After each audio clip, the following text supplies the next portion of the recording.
Вы говорите, что монета к монете собирается в большой счет. Когда? Ведь тебе говорят, что ты не находишься в отдаче там товарищем, не товарищем, но все-таки монета за монетой собирается в большой счет. А когда ты можешь прийти в банк и начать снимать деньги с накопленной суммы? Когда? Это свыше.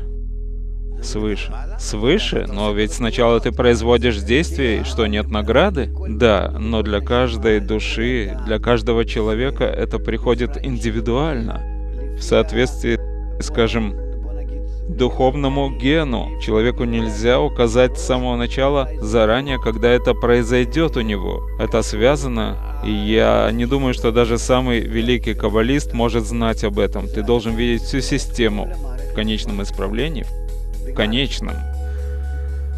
И где точно место этого человека, какова его роль, как он связан со всеми, как он действует по отношению ко всем, и тогда в соответствии с этим ты можешь сказать, что это случится, и тогда он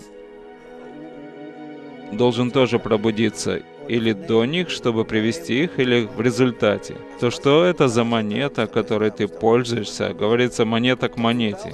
Когда я начинаю собирать эти монеты? Секунда. Здесь говорится об индивидуальных особенностях человека. Мы таким образом приходим вследствие всевозможных действий, а затем за этими действиями приходит к нам разум.